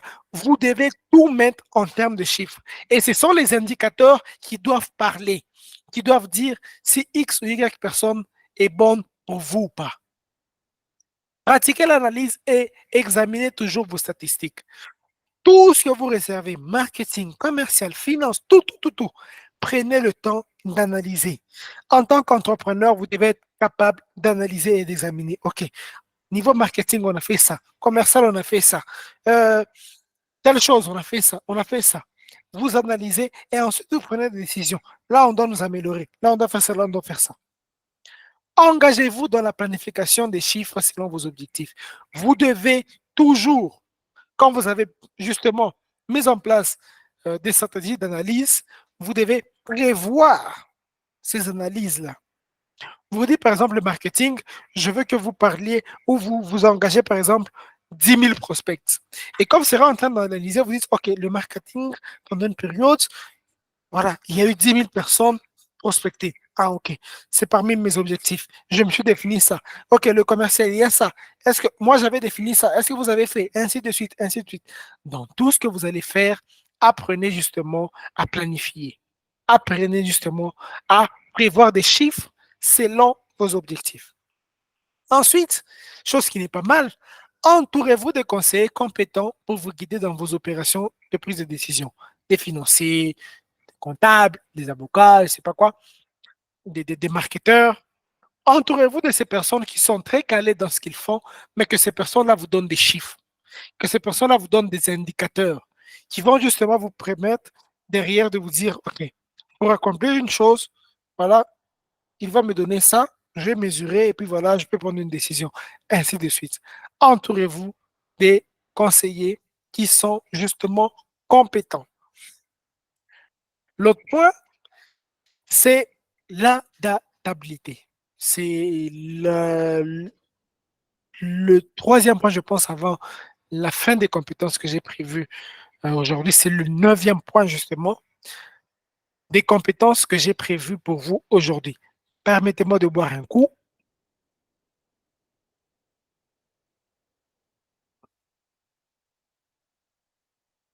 Voilà.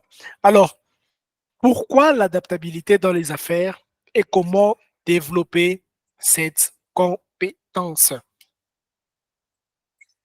L'adaptabilité est essentielle car le paysage commercial d'aujourd'hui est en constante évolution, avec des changements rapides dans la technologie, la concurrence, les réglementations et les préférences des consommateurs, de vos clients. Alors, comment développer cette compétence? Là, je vais avec 6 points. Le premier point, c'est vous devez apprendre à cultiver une mentalité de croissance qui embrasse le changement comme une opportunité plutôt qu'une menace. On a vu ce qui s'est passé en 2022, fin 2022, je pense, avec l'avènement de l'intelligence artificielle. C'est fin 2022 ou fin 2023. J'ai un problème avec les dates.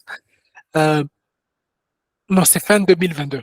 Alors, vous devez adapter votre mentalité de croissance à embrasser le changement comme une opportunité.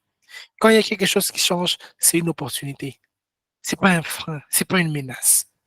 Ensuite, soyez curieux et ouvert aux idées, technologies et méthodes de travail. Soyez ouvert. Qu'est-ce que les autres font? Comment je peux m'adapter?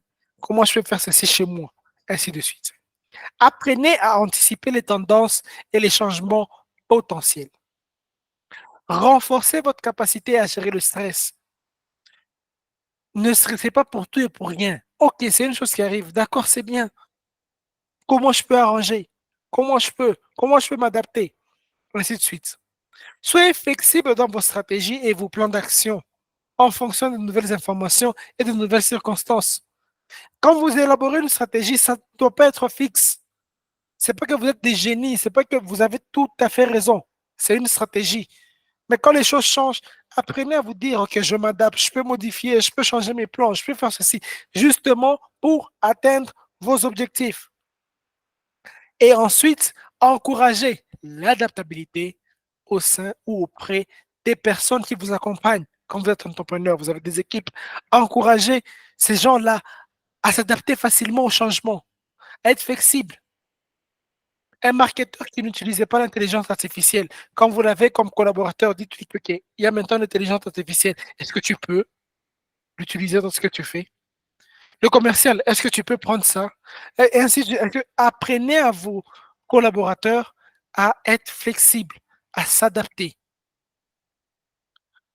L'autre point, c'est l'avant-dernier des compétences dont je vais vous parler ce soir, c'est pourquoi savoir résoudre les problèmes et comment développer cette compétence. Un dernier coup.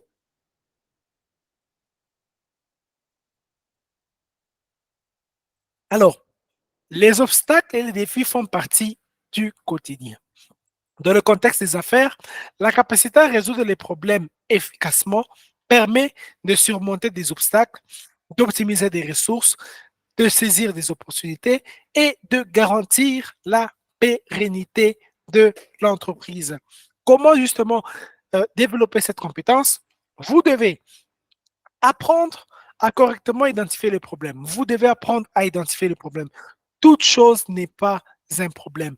Vous devez être en mesure de dire ça, c'est un problème et ça, c'est une situation qui arrive et vous laissez passer. Développez ensuite la pensée critique en évaluant les avantages et les inconvénients de chaque solution plutôt.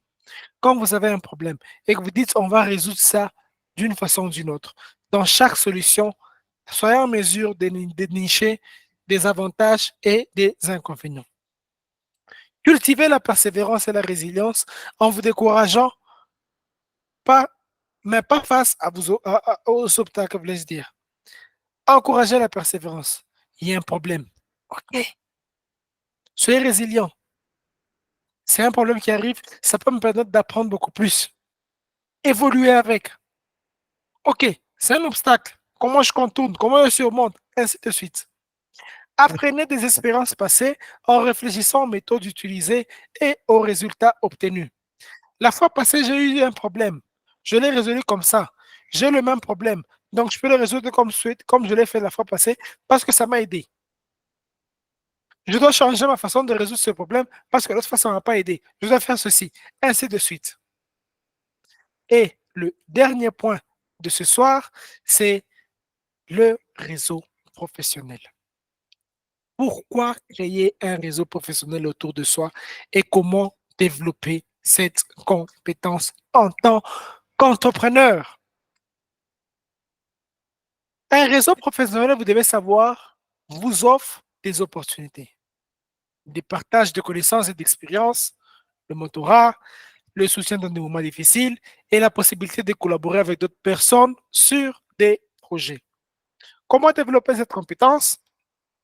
Là, nous avons 6 points. Vous devez établir des relations authentiques.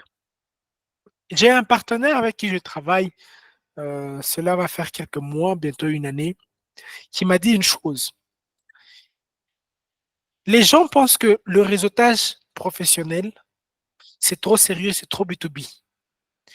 Mais on oublie que ce sont des personnes justement qui sont en train d'établir ce type de relations.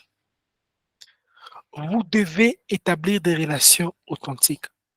Et ces relations-là se basent sur des concepts comme sortir ensemble le week-end, apprendre un peu plus sur sa famille, apprendre de ses hobbies, qu'est-ce que la personne veut, de ses objectifs, apprendre beaucoup plus sur la personne. Apprenez à connaître la personne. Chez les alcooliques, j'apprécie beaucoup. Ils se retrouvent dans des bars, dans des terrasses, ainsi de suite. Et c'est là qu'ils communiquent surtout. Non, moi, bon, j'aime ça, tu sais, dans mon entreprise, je fais ça, et puis. C'est là que vous devez établir des relations qui vont vous permettre d'exploser par après. Apprenez à approcher les gens dans leur milieu. Il y a une fête, soyez là. Il y a un événement, ne soyez pas trop, ne soyez pas trop business. Les gens pensent que le business, c'est quand on est trop carré, quand on est trop sérieux. Non. Les affaires, c'est quand on est en capacité d'échanger avec quelqu'un de façon normale, de façon apaisée, pour que cette personne-là puisse justement vous offrir ce que vous avez besoin. Participez à des événements, justement. J'ai eu à partager, ou nous avons eu à partager sur le Café des entrepreneurs, un événement qui va se passer ce mardi 14 mai, qui est organisé par la FEC. C'est l'Assemblée élective provinciale de la FEC. C'est 100% gratuit. Si vous êtes à Lubumbashi, la FEC au Katanga vous invite à prendre part à cet événement.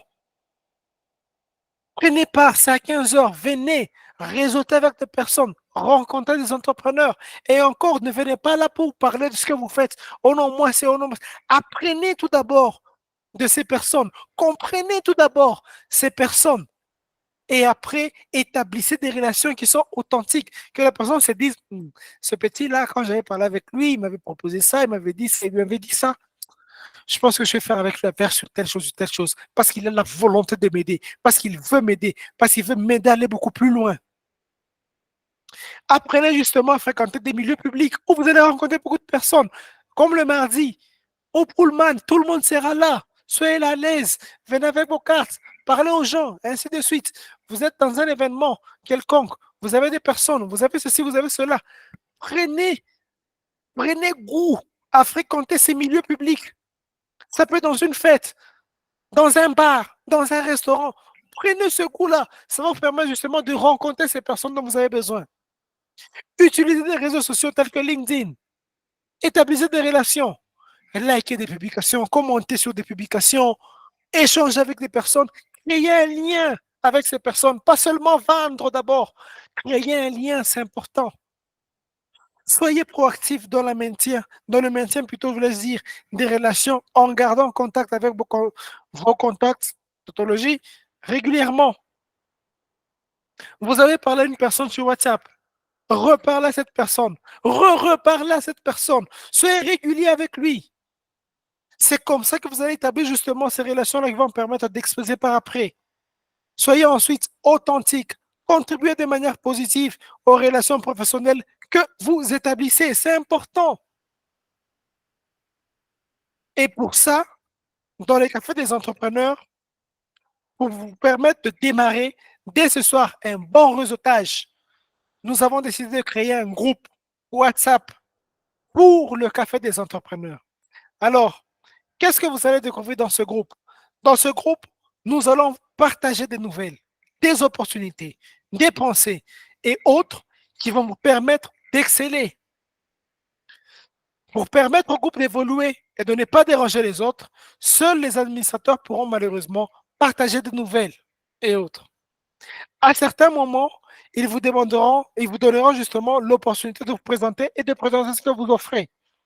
Alors, ce soir, là maintenant, je vous invite massivement à rejoindre ce groupe. Tous les entrepreneurs du groupe, je rappelle, tout celui qui va entrer dans ce groupe-là et qui est entrepreneur, qui veut exceller, va être présenté sur toutes les plateformes du Café des entrepreneurs. Nous sommes sur LinkedIn, où nous voulons exploser. Nous sommes sur LinkedIn, nous voulons vraiment impacter. On va vous présenter là-dessus. On va présenter vos activités. On va présenter vos produits et services. On va présenter ce que vous offrez à votre public cible. Rejoignez-nous. Rejoignez ce groupe là maintenant, tout de suite. Alors, comment rejoindre ce groupe? Là, tout de suite, laissez un message à mon numéro privé personnel. Voilà, je le laisse là tout de suite. C'est le plus 243 97 34 34 161. Laissez-moi un message sur WhatsApp. OK? Dites-moi que vous voulez rejoindre dans le groupe. Pour faire simple, écrivez juste à mon numéro groupe. Et moi, je vous rajoute dans le groupe du Café des entrepreneurs. Dans ce groupe-là, nous allons faire intervenir des acteurs très influents de l'économie provinciale, nationale et même internationale.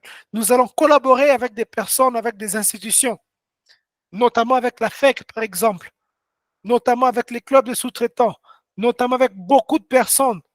Et nous allons partager un maximum de valeurs dans ce groupe-là, des appels d'offres, des opportunités, tout. Nous allons partager dans ce groupe-là pour que vous, entrepreneurs, vous puissiez réussir. On va partager tout ce qu'il y a comme opportunité. Donc là, tout de suite, écrivez-moi ce numéro, plus 243 97 34 34 161. Laissez-moi un message privé. Écrivez juste au groupe et moi, je vais vous ajouter dans ce groupe-là. Voilà, je viens de finir tout ce que j'avais comme présentation. Je vais rentrer vers vous pour justement vous demander si vous avez des questions, vous pouvez les poser et je vais répondre. Donc, on rentre aux questions comme on fait d'habitude tous les dimanches. Si vous avez une question à me poser, voilà, c'est votre moment. Posez-moi votre question. Je suis à vous. Alors, n'hésitez pas, levez juste votre main et je vais vous donner la parole. Vous allez poser une question que vous avez notée quelque part. N'hésitez pas. On rentre aux questions, on rentre au webinaire. C'est moi que vous voyez mon écran devant vous, mon écran où je sais vous voir aussi. N'hésitez pas à poser de questions. Levez votre main et on peut continuer comme ça. Laissez-moi aussi jeter un œil au, au message. Je n'ai pas bien vu, on m'a dit, il y a Chris qui a dit là, c'est bon. Je n'ai pas d'amis qui prennent l'alcool. Elvin, super, c'est déjà mieux. Alors, si vous avez des questions, n'hésitez pas, posez vos questions et on peut continuer comme ça. Je vous donne 2 minutes avant de clôturer cette masterclass, cette première masterclass du Café des entrepreneurs. Si vous avez des questions, levez votre main et je peux vous répondre. Entre-temps, je prends un dernier coup. Voilà.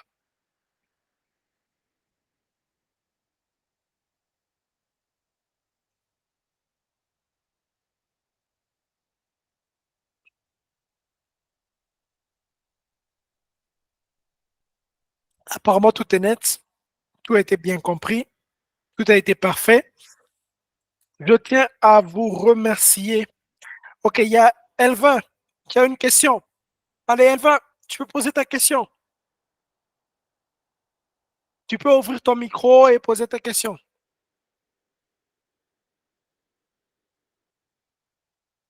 Alors, Elvin pose la question et demande comment on sait qu'on est entrepreneur. Basiquement, comment on sait qu'on est entrepreneur? Alors, ma réponse à cette question est simple. Tout dépend de ce que vous voulez accomplir. Tout dépend de ce que vous voulez faire. Je vais vous donner une définition du monde professionnel comme il se présente aujourd'hui. Alors, pour moi, un salarié, c'est quelqu'un qui préfère la sécurité derrière un salaire. Il est dans une entreprise, il travaille, il a son argent à la fin du mois et il est content. Un entrepreneur, c'est un salarié, mais qui cherche à impacter. Il veut créer quelque chose. Il veut offrir quelque chose à la société. Il veut créer de l'emploi. Il veut créer un mécanisme, justement, pour apporter un plus à la société et évoluer avec. Et le troisième point que je tiens à préciser, c'est le solopreneur. C'est quelqu'un qui veut juste la liberté, qui veut gagner de l'argent seul en offrant ses compétences à des clients. Alors, pour répondre à ta question, un entrepreneur, c'est quelqu'un qui veut, qui a une vision d'abord, qui veut impacter sa société, qui veut, même quand il sera mort, qu'il ne sera plus là, que ce qu'il va faire, que ce qu'il va laisser va continuer. C'est quelqu'un qui est prêt à développer une équipe autour de sa vision, autour de ses objectifs, pour justement apporter une solution à des personnes qui en ont besoin, apporter une solution à son public cible. Alors, comment savoir qu'on est entrepreneur? Ça doit partir de votre tête, ça doit partir de votre conception. Est-ce que vous voulez de l'argent pour vous-même, pour être libre? Vous êtes solopreneur. Vous voulez certes dénicher des freelances ça et là, et puis voilà, vous réalisez. Vous voulez de l'argent pour vous-même, pour répondre à vos besoins. Vous êtes solopreneur. Est-ce que vous voulez euh, impacter? Vous voulez laisser quelque chose qui va créer de l'emploi, qui va réunir des personnes et qui vont travailler derrière une vision. Vous êtes entrepreneur. Alors, Elvin, moi, ce soir, je pourrais te dire que pour être un entrepreneur, on sait qu'on est entrepreneur, que quand on va impacter la société, que quand on a une mission, on a une vision, on a des gens qui vont travailler là-dessus, on a des gens qu'on va manager et qui vont travailler là-dessus justement pour réaliser un objectif précis. C'est là que tu peux dire que tu es un entrepreneur. Je pense que j'ai répondu à ta question, Elvin. S'il y a une autre question, voilà. Placide, je te donne aussi la parole. Tu peux poser ta question. Bonsoir à tous, bonsoir Clerc. Je ne sais pas si vous Bonsoir, m'entendez. bonsoir. 5 sur 5, on te reçoit. Merci infiniment pour cette masterclass qu'on ne pouvait pas retrouver nulle part et surtout gratuitement. Vous nous avez donné beaucoup de choses aujourd'hui. On a beaucoup appris de vous. Merci beaucoup. J'avais une Merci, Placide. question pour vous. Mhm. Je voulais savoir quelle était votre plus grande peur que vous avez avant de vous lancer dans votre carrière d'entrepreneur. Alors, très très belle question. Ma plus grande peur avant de me lancer dans ma carrière d'entrepreneur, ma plus grande peur a été plutôt d'être rejeté par le public, a été d'être rejeté par les autres. Parce que moi, euh, j'ai grandi dans un environnement où j'étais un peu renfermé. Je ne parlais pas beaucoup, je ne sortais pas beaucoup. Pourquoi? Parce que j'avais peur de ce que les gens vont dire sur moi. Parce que j'avais peur de la façon dont les gens vont se comporter vis-à-vis de moi. Je n'étais pas quelqu'un qui allait vers les gens. J'attendais d'habitude que les gens viennent vers moi. Et donc, cette étape-là a été cruciale, a été difficile pour moi de me dire, peu importe ce que je peux faire, que je commence d'abord. Si les gens n'aiment pas, c'est une occasion pour moi de demander à ces personnes, pourquoi vous n'aimez pas? Ces personnes-là vont me dire. Et encore, je vais demander, comment je peux m'améliorer? Et ces personnes-là vont me dire, tu peux t'améliorer comme ça, comme ça, comme ça. Et voilà, je note, et ainsi de suite, je m'améliore. Je prends en compte ce qu'ils... J'ai d'abord développé cette capacité-là à prendre en compte ce qu'ils vont me dire. Non, on n'aime pas parce que voilà, il y a ça. Si je trouve que c'est raisonnable, voilà, j'applique cela. Si c'est pas raisonnable, je n'applique pas. Et ainsi de suite. Ma première peur, en tout cas, c'était ça, la critique. J'avais peur de ce que les autres vont dire. J'avais peur de ce que ils vont dire. Ah non, il n'est pas bon, il n'est pas excellent. J'avais vraiment peur.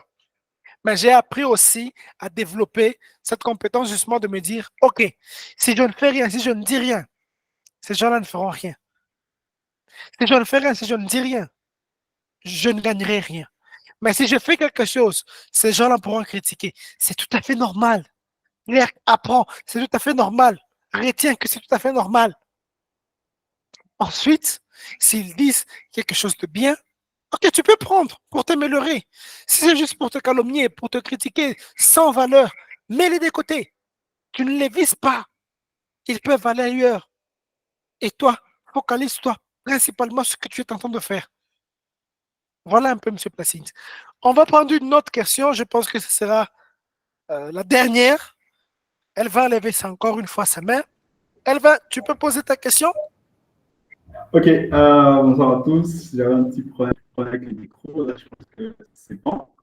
5 Déjà, sur 5. je tenais à, super. Je tenais à remercier Claire. Merci pour cette masterclass. Franchement, personnellement, j'ai beaucoup trop appris. Et tu es quelqu'un de bien déjà personnellement. Je t'ai connu, on a eu à travailler avec les cercles scientifiques. Tu es plus quelqu'un de passionné, quelqu'un qui investit trop dans la jeunesse et c'est quelque chose qui est un peu plus particulière. Alors, moi, j'avais quelques petites questions parce que je voulais poser des questions, mais j'avais un petit problème avec le micro. Mais là, ça va. Déjà, de base, tu es un développeur. Alors, j'aimerais savoir comment c'est pas se fait cette transition de développeur à entrepreneur full-time, je dirais. Ça, c'est la première question. Et puis la deuxième question, c'est comment tu évalues le marché local par rapport à la clientèle. Un peu, j'ai du mal à trouver des marchés si je parle comme ça. Est-ce que la plupart de tes marchés, c'est plus local ou tu es plus international? Est-ce que ça se passe vraiment très bien localement? Et la troisième question, je pense qu'elle est aussi ultra importante, c'est quoi la compétence ultime pour un entrepreneur, genre une compétence qui est non technique, pas forcément technique, mais non technique, mais qui est très importante pour un entrepreneur. Voilà. OK. Merci beaucoup, Elvin. Je vais commencer par la dernière question. Je pense que les compétences que j'ai eu à élaborer aujourd'hui, à moins que je me trompe, sont non techniques. Euh, c'est pas vraiment lié au côté technique. Donc, tout ce que j'ai eu à dire aujourd'hui, c'est vraiment des soft skills. C'est, il n'y a rien qui cadre avec une compétence technique. Alors, pour le marché, dans quoi, quel est mon marché et qu'est-ce qui fonctionne beaucoup plus? Je dois dire que j'ai fait de l'international et du national. Pour moi, principalement, c'est le national qui fonctionne mieux. Je dois dire que pratiquement 90% de mes revenus euh, proviennent du national. C'est à peine 10 de l'international. À l'international, j'ai une plateforme, deux plateformes que je dois développer, ainsi de suite. Mais c'est beaucoup plus sur le plan national, sur le marché national que, que je gagne beaucoup de marchés. Et d'ailleurs, pour répondre à l'autre question de comment on peut gagner des marchés sur le plan local, sur le plan national, ce que j'ai compris une chose, par exemple avec mon secteur qui est le numérique, on ne fait pas confiance au numérique. En tout cas, très peu euh, et font confiance au numérique. On n'est pas très nombreux à faire confiance au numérique. Déjà qu'on ne sait pas à quoi sert le numérique.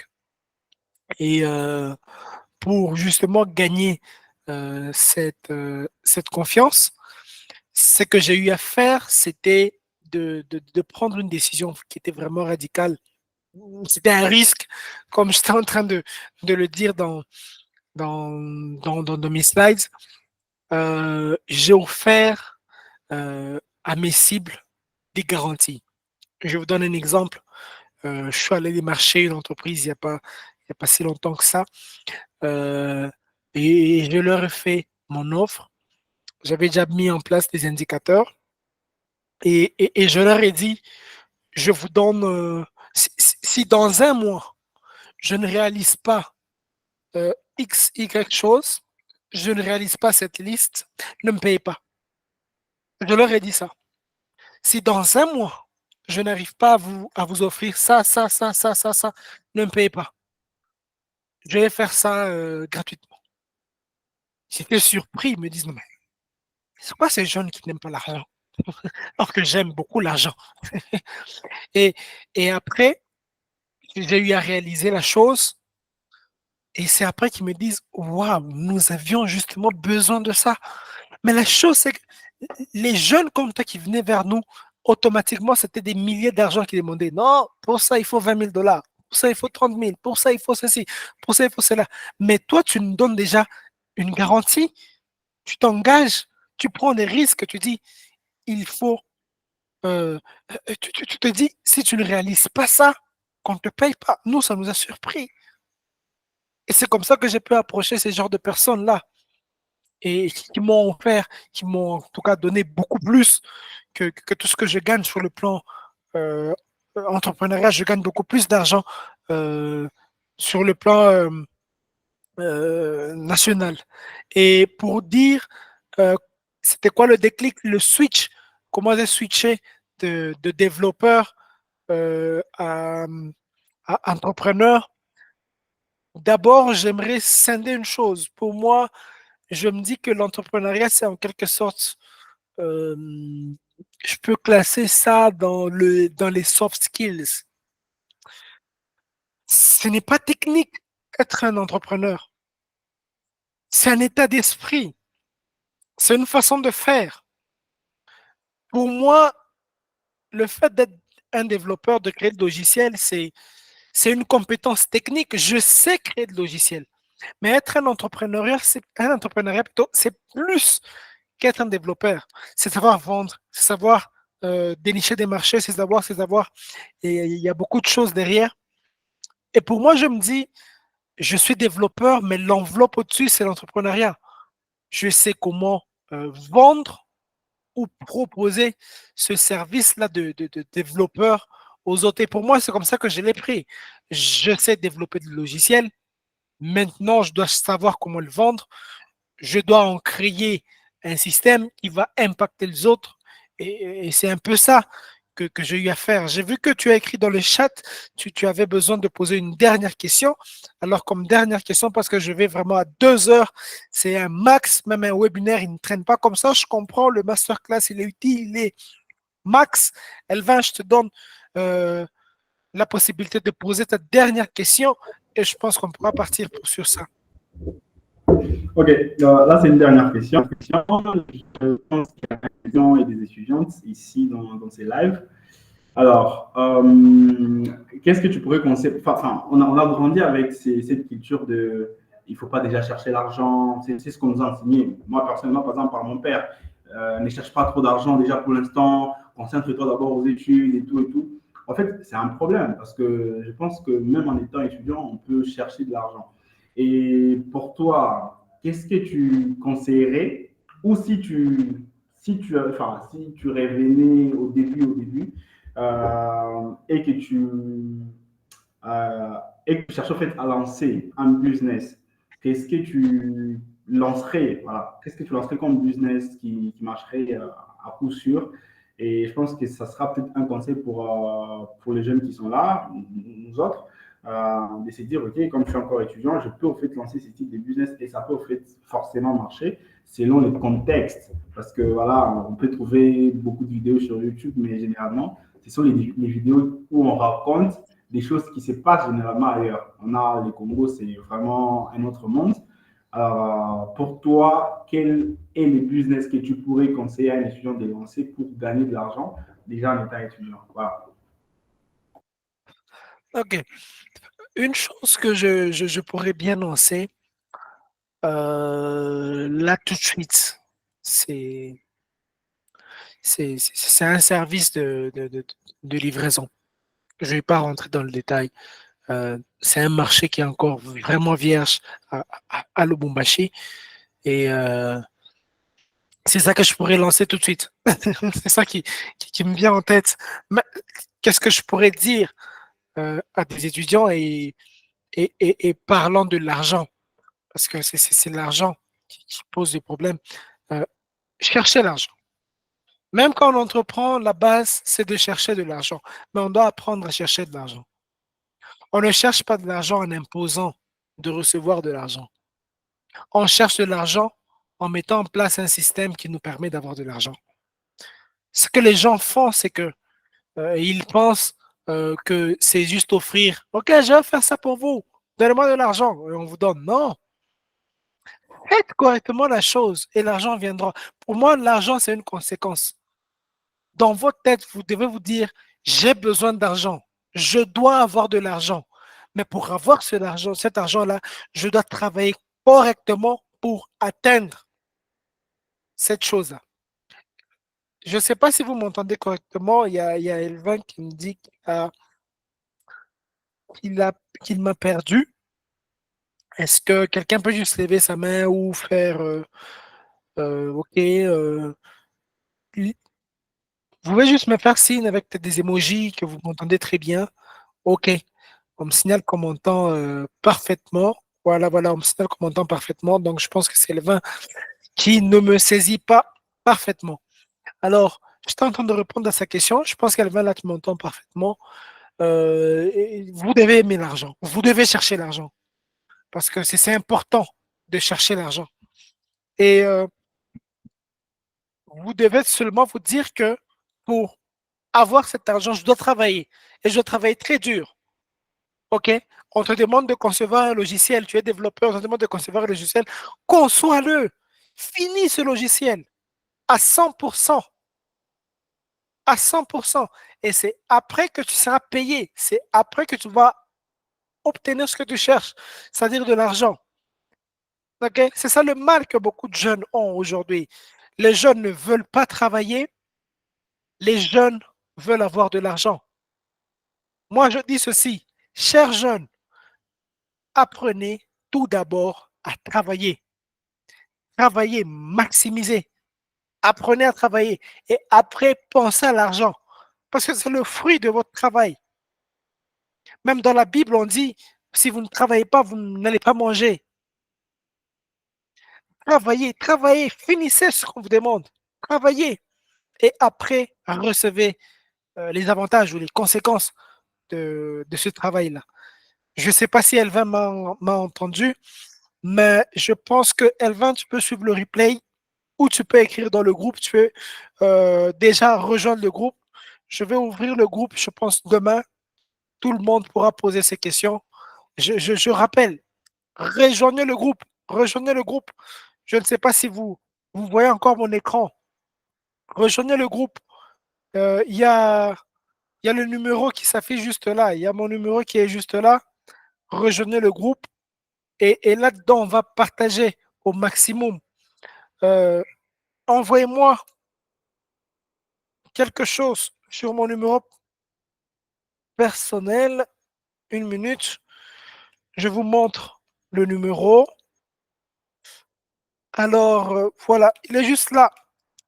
Rejoignez le groupe. Envoyez-moi juste un message. Dites juste groupe à ce numéro. Plus 243 97 34 34 161. Je vous ajoute dans le groupe. On va partager au maximum. On va vraiment partager des opportunités. On va partager du contenu pour entrepreneurs et bien plus encore pour justement permettre à tout le monde d'exceller. J'espère que vous avez pris le numéro. Je rentre là. Super, je suis en train déjà de recevoir des messages des gens qui veulent adhérer dans le groupe. N'hésitez pas, vous aussi, envoyez-moi le message. Adhérez dans le groupe. C'est pour vous, c'est un max. C'est gratuit, c'est gratuit. On va partager de la valeur là-dedans. On va partager des opportunités. On va partager des opportunités que seulement certains accèdent à ça, à Lubumbashi ou en RDC. C'est très, très privé. Mais là-dedans, gratuitement, sans frais, vous allez accéder à ces opportunités-là. On va vous montrer comment y prendre part, comment organiser votre structure pour dénicher justement ces marchés. N'hésitez pas, rejoignez. Il y aura un max là-dedans. Et c'est un peu ça le café des entrepreneurs. So, il est 22h, 2 heures maximum pour cette première masterclass du café des entrepreneurs. Je vous remercie pour votre participation. Horta Kalunga, rejoins, le groupe est là. J'envoie mon numéro dans le chat. C'est le temps que je suis en train de compléter, plutôt de conclure le webinaire, plutôt la masterclass. Voilà. C'est mon numéro que je viens d'envoyer dans le chat. Prenez le numéro. Vous m'écrivez, vous dites juste groupe. Je vais rejoindre le groupe. Dites juste groupe. Là-dedans, je vais partager un maximum en tout cas, pour permettre à chacun d'exceller, pour permettre à chacun d'atteindre ses objectifs, des opportunités d'affaires, des appels d'offres, des astuces, des conseils pour décrocher des marchés. Ça va se passer dans ce groupe-là. Donc, rejoignez le groupe, écrivez-moi ce numéro-là et je vous promets en tout cas un maximum de valeur pour vous aider à réussir dans tout ce que vous allez entreprendre. Merci beaucoup. Alors, nous allons conclure.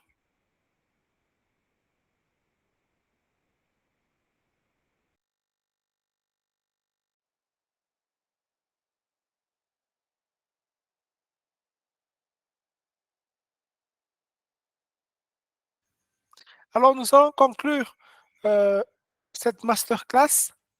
Merci à tout le monde d'avoir participé. Merci à tout le monde d'être là. Merci à tout le monde d'avoir suivi ce énième webinaire. Maintenant, j'appelle énième, ça fait déjà 4. du Café des entrepreneurs qui se passe chaque dimanche à partir de 20h. Merci à tout le monde. Je vais vous laisser dormir. Demain, c'est le boulot. C'est le lundi. C'est une nouvelle semaine. Lancez-vous vers vos objectifs. Atteignez-les. En tout cas, courage à vous et je vous donne rendez-vous pour le dimanche prochain. Pour ceux qui veulent, cette séance ou cette session sera en replay dès demain sur notre page YouTube, le Café des entrepreneurs. Je vais partager ça sur tous nos réseaux, même dans le groupe. Et donc, je vous encourage à le rejoindre. Je vous encourage à vous abonner sur notre page LinkedIn, Café des entrepreneurs, pour ne rien rater. Alors, on se donne rendez-vous au dimanche prochain et merci beaucoup. Bonne soirée à vous.